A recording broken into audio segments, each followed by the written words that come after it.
우리가 함께 묵상할 하나님의 말씀은 야고보서 2장 14절에서 26절입니다. 야고보서 2장 14절부터 26절을 제가 봉독하겠습니다. 내 형제들아, 만일 사람이 믿음이 있노라 하고 행함이 없으면 무슨 유익이 있으리요? 그 믿음이 능히 자기를 구원하겠느냐? 만일 형제나 자매가 헐벗고 일용할 양식이 없는데 너희 중에 누구든지 그에게 이르되 평안히 가라, 덥게 하라, 배부르게 하라 하며 그 몸에 쓸 것을 주지 아니하면 무슨 유익이 있으리요? 이와 같이 행함이 없는 믿음은 그 자체가 죽은 것이라. 어떤 사람은 말하기를 너는 믿음이 있고 나는 행함이 있으니 행함이 없는 내 믿음을 내게 보이라. 나는 행함으로 내 믿음을 내게 보이리라 하리라. 내가 하나님은 한 분이신 줄을 믿느냐? 잘하는도다. 귀신들도 믿고 떠느니라. 아, 허탄한 사람아, 행함이 없는 믿음이 헛것인 줄을 알고자 하느냐? 우리 조상 아브라함이 그 아들 이삭을 제단에 바칠 때에 행함으로 의롭다 하심을 받은 것이 아니냐? 내가 보거니와 믿음이 그의 행함과 함께 일하고 행함으로 믿음이 온전하게 되었느니라. 이에 성경에 이른바 아브라함이 하나님을 믿으니 이것을 의로 여기셨다는 말씀이 이루어졌고 그는 하나님의 벗이라 칭함을 받았나니, 이로 보건대 사람이 행함으로 의롭다 하심을 받고 믿음으로만은 아니니라. 또 이와 같이 기생 라합이 사자들을 접대하여 다른 길로 나가게 할 때에 행함으로 의롭다 하심을 받은 것이 아니냐?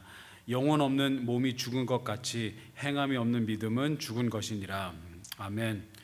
오늘 본문은 우리가 잘 아는 내용이죠. 야고보서 저자는 행함의 중요성을 강조하는데 저자의 어투나 메시지가 워낙 강해서 그런지 사도 바울의 메시지와 다르다, 충돌한다는 그 논란이 있었죠. 사도 바울은 갈라디아서 2장 16절에 사람은 율법의 행위로 의롭게 되는 것이 아닌 오직 예수 그리스도를 믿는 믿음으로만 구원을 받는다, 이렇게 명확하게 말을 하죠. 그런데 야고보서 2장 14절에 야고보는 행함이 없으면 어떻게 구원을 받겠느냐, 사도 바울의 메시지와 다르다고 이렇게 오해를 불러일으킬 수 있는 요소가 있는 것은 사실입니다. 14절을 제가 읽겠습니다. 내 형제들아, 만일 사람이 믿음이 있노라 하고 행함이 없으면 무슨 유익이 있으리요? 그 믿음이 능히 자기를 구원하겠느냐? 바울과 야고보의 그 구원에 대한 교리가 다르다고 이렇게 오해를 할 수도 있는데요. 결론부터 말씀드리면 바울과 야고보의 교리는, 구원에 대한 교리는 같습니다. 두 분 다 예수님을 믿는 믿음을 통해 구원을 받는다는 것은 틀림없습니다. 어떻게 알 수 있냐면 사도행전 15장에 보면은 그 사도들이 모여서 총회를 하죠. 그 총회의 그 주제는 이방인들이 그 구원을 받을 때, 이방인들이 개종할 때 할례를 받아야 하느냐, 할례를 받을 것을 요구를 해야 하느냐 마느냐, 그것에 대한 그 회의를 했습니다. 왜냐하면 어떤 유대인들은 할례를 받지 않으면 구원을 받을 수 없다고 이렇게 주장했기 때문이죠. 그때 야고보와 다른 사도들은 율법을 행함으로 구원을 받는 것이 아닌 오직 예수 그리스도를 믿는 믿음으로 구원을 받는 것이니 이방인들이 개종을 할 때 어렵게 만들지 말자, 할례를 요구하지 말자라고 결론을 짓습니다. 그것만 봐도 야고보와 바울의 그 교리가 다르지 않고 같은 것임을 알 수 있습니다. 다만 바울과 야고보가 말하는 그 행함의 시점이 다르다는 것을 우리는 볼 수 있습니다. 바울이 말하는 그 행함은 사람이 예수님을 그 구주로 믿기 전에 그 인간들이 하는 선한 일과 율법의 행위로 의롭다함을 받을 수 없다는 것이죠. 그런데 야고보가 말하는 그 행함의 시점은 정말 사람이 예수 그리스도를 믿는다면, 그 믿음이 진짜라면 행함이 따라야 한다는 그 얘기입니다. 그래서 행함을 말할 때 시점이 다른 것입니다. 바울과 야고보 둘 다 아브라함을 예로 들었는데요. 바울은 창세기 15장에 나오는 사건을 예로 들었고 야고보는 창세기 22장에 나오는 사건을 예로 들었습니다. 15장에 아브라함이 하나님의 약속을 믿었을 때 하나님이 그를 의롭다 칭하셨죠. 야고보는 창세기 22장을 사용하면서 그가 하나님을 정말 믿었기에 본인의 그 아들 이삭을 제물로 바칠 수 있는 그 순종을 할 수 있었다고 말합니다. 그런데 생각해 보면 이게 너무나도 당연합니다. 예수님도 열매를 보면 어떤 나무인지 알 수 있다고 하셨죠. 정말 믿는 사람이라면 믿는 사람이 합당한 열매를 맺는 건 너무나도 자연스러운 것이고 당연한 것이죠. 그래서 자나슨 에드워드도 그 참된 신앙인의 12가지 표지를 제시했을 때 첫 번째 표지가 성령의 내주가 있는 사람이라 그랬고, 마지막 12번째 그 표지가 그 실천이 있는 사람, 실천이 있는 그리스도인, 그 열매를 맺는 그리스도인이라고 했습니다. 25절에 야고보는 그 야고보서 저자는 기생 라합에 대해 예를 듭니다. 25절을 제가 읽겠습니다. 또 이와 같이 기생 라합이 사자들을 접대하여 다른 길로 나가게 할 때에 행함으로 의롭다 하심을 받은 것이 아니냐. 라합이 하나님을 믿었기에 정탐꾼들을 숨겨줄 수 있었다고, 목숨을 걸고 그들을 숨겨줄 수 있었다고 말합니다. 믿음이 안에 있다면 행함은 겉으로 나올 수밖에 없는 것이죠. 그래서 라합은 이방인이었지만 이스라엘 하나님을 믿었고, 이방인의 하나님을, 그 이스라엘의 하나님을 믿었고 의지했기에 목숨을 걸고 정탐꾼들을 숨겨줄 수 있었던 것이죠. 믿음이 있었기에 행함이 따라올 수 있었던 것입니다. 마찬가지로 속에 있는 것들은 다 겉으로 드러나게 되어 있습니다. 드러내는 것이 아닌 드러나게 되어 있죠. 사람이 숨길 수 없는 것이 3가지가 있다고 합니다. 첫 번째는 사랑, 그 다음에 가난, 그 다음에 3번째가 재책이라고 합니다. 제 생각에는 웃음도 포함할 수 있을 것 같습니다. 이게 정말 웃기면 웃음을 참을 수가 없습니다. 아무리 참으려 해도 눈에 웃음기가 보이고 그 입꼬리가 이렇게 올라가는 것을 볼 수 있죠. 그리고 사랑하는 사람이 사랑에 빠지면 이렇게 보이죠. 이렇게 사랑에 빠진 그 사람 얼굴에는 기쁨이 있고 즐거움이 있어 보이고, 사람이 사랑에 빠지면 더 잘생겨지는 것 같고 이뻐지는 것 같고 뭔가 다릅니다. 그리고 재채기도 마찬가지죠. 먼지가 들어갔다면 이렇게 재채기 나오는 게 당연한 그 자연 현상이고, 그리고 정말 좀 안타깝고 슬픈 얘기인데 가난도 드러낼 수 없다고 합니다. 부자들은 관리도 해서 그런지 아니면 세상의 풍파를 제대로 맞지 않아서 그런지 얼굴이 다릅니다. 뭔가 분위기가 다르고 뭔가 다릅니다. 이렇듯 속에 있는 것은 드러내려고 하지 않더라도 드러나게 되는 게 당연한 것이죠. 야고보의 어투는 굉장히 강한데 절대 틀린 말이 아닙니다. 17절에 이와 같이 행함이 없는 믿음은 그 자체가 죽은 것이라. 굉장히 이 어투가 굉장히 강하죠. 죽었다고 표현하는데 우리 현실을 보면 이해가 됩니다. 한국 교회도 그렇고 한인 교회도 그렇고 다 새벽 예배가 있는데 기독교는 계속해서 조롱을 받고 있고 교회와 그 교인 숫자는 계속 감소하고 있습니다.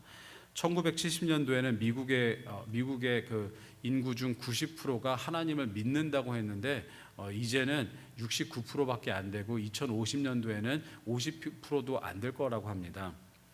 근데 왜 그럴까요? 우리 기독교인들이 죽은 믿음을 갖고 있어서가 아닌가 싶습니다. 야고보는 15절과 16절에 립서비스, 죽은 믿음을 이렇게 비판합니다. 립서비스 신앙을 비판하는데 15절과 16절에 만일 형제나 자매가 헐벗고 일용할 양식이 없는데 너희 중에 누구든지 그에게 이르되 평안히 가라, 덥게 하라, 배부르게 하라 하며 그 몸에 쓸 것을 주지 아니하면 무슨 유익이 있으리요? 이웃이 헐벗고 배고픈데 추운데 덥게 하라, 배부르게 하라 한다면 이거 립서비스죠. 요즘 사람들이 말하는 영혼이 없는 멘트이죠. 그리고 오늘 본문 19절에 귀신들도 하나님을 믿는다고 하는데 지식으로만 머무는 신앙은 죽은 믿음이라고 합니다. 그런데 왜 이런 현상이 생겼을까 한번 고민해 보게 됩니다. 왜 어떻게 지식으로만 믿는 신앙인들이 생기고 이렇게 많이 있을까 생각해 봤는데요. 제가 생각하기에는 주님과 매일 동행하지 않아서 그런 것 같습니다.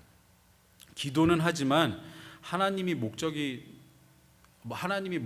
기도할 때는 하나님이 목적이 되어야 되고 그분의 뜻을 알기 위해서, 그분께 더욱더 가까이 가기 위해서 이렇게 기도를 해야 되는데 목적이 수단이 되어버린 것이죠. 목적은 복을 받으려고, 목적이 수단이 된 것이죠. 하나님은 그저 내가 원하는 것을 얻기 위한 수단이 된 이런 현상이 일어났기 때문에 너무나 많은 그 기독교인들이 지금 조롱을 받고 있고 수적으로 계속 감소하고 있고, 이 죽은 신앙인들이, 죽은 믿음을 가진 신앙인들이 많지 않나 싶습니다.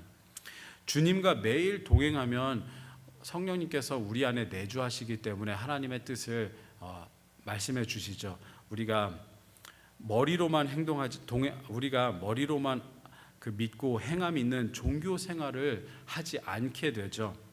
어떤 분이 이런 말씀을 하셨습니다. 기도하고 말씀 읽어야 되는 것은 잘 알고 있습니다. 하지만 그렇게 할 준비가 되어 있지 않고 그렇게 하고 싶지 않습니다. 솔직히. 그래서 봉사로 대체하려고 합니다. 대신 교회에서 봉사하는 것으로 하나님과 관계를 대체하려고 한다는 이 얘기를 듣고 참 반쪽짜리 신앙이 아닌가. 또 성경 공부하는 것은 재밌어 합니다. 지식이 쌓는 것은, 지식을 쌓고 듣고 이런 것은 굉장히 좋아하는 분들이 많습니다. 하지만 주님과 동행하지 않아서 그런지 희생도, 헌신도, 이런 희생과 헌신을 하는 모습을 보기 어렵습니다. 시리 릴리프라는 단체가 있는데요. 이 단체의 헤드쿼터는 뉴저지에 있는데, 이 단체는 매주 일주일에 한 번 뉴욕 맨하탄에 가서 홈리스들에게 음식을 나눠드리고 그분들이 새 출발을 할 수 있도록 돕는 그런 단체입니다. 제가 개인적으로 홈리스 사역에 관심이 있어서 제가 이 단체의 그 사역 보고를, 소식을 이렇게 듣고 싶어서 신청을 했습니다. 그래서 정기적으로 이 단체로부터 사역 보고를 받고 이렇게 소식을 받는데요.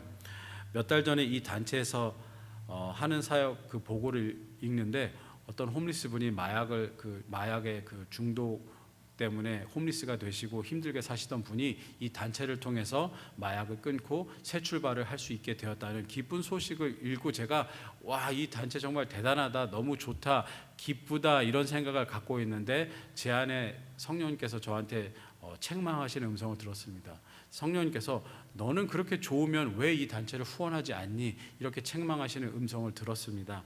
그래서 제가 찔려서 제가 속으로 이렇게 생각했습니다. 저는 이미 다른 단체를 후원하고 있는데요. 이런 생각이 들었지만 제가 곰곰이 이렇게 생각해 보니 제가 이 단체도 후원할 수 있겠다, 재정적으로 그렇게 힘들어지지 않겠다, 이런 생각을 하게 되었고, 그 다음에 그 단체도 후원하게 되고 회개를 했습니다. 우리가 예수님을 믿는 우리 안에는 성령님께서 내주하고 계시고, 또 우리가 주님과 기도와 말씀으로 매일 동행하면 성령님께서 기도할 때 말씀하여 주시고, 또 말씀을 읽을 때도 말씀하여 주시고, 우리에게 성령님께서 음성을 들려주시고, 주위 사람들과 대화를 하는 것을 통해서 음성을 들려주실 때도 있고, 어떤 사건을 통해서 음성을 들려주실 때가 있습니다. 하나님의 뜻을 우리에게 가르쳐 주실 때가 있죠. 또한 우리가 주님이라면 이 상황에서 어떻게 하셨을까, 우리가 이것을 이렇게 묵상하고 기도하면 하나님의 뜻을 발견하게 됩니다. 우리는 이렇게 주님과 매일 동행할 때 성령님의 음성을 듣고 반응하면서 자연스럽게 행함이 믿음을 따라오는 것을 보게 됩니다.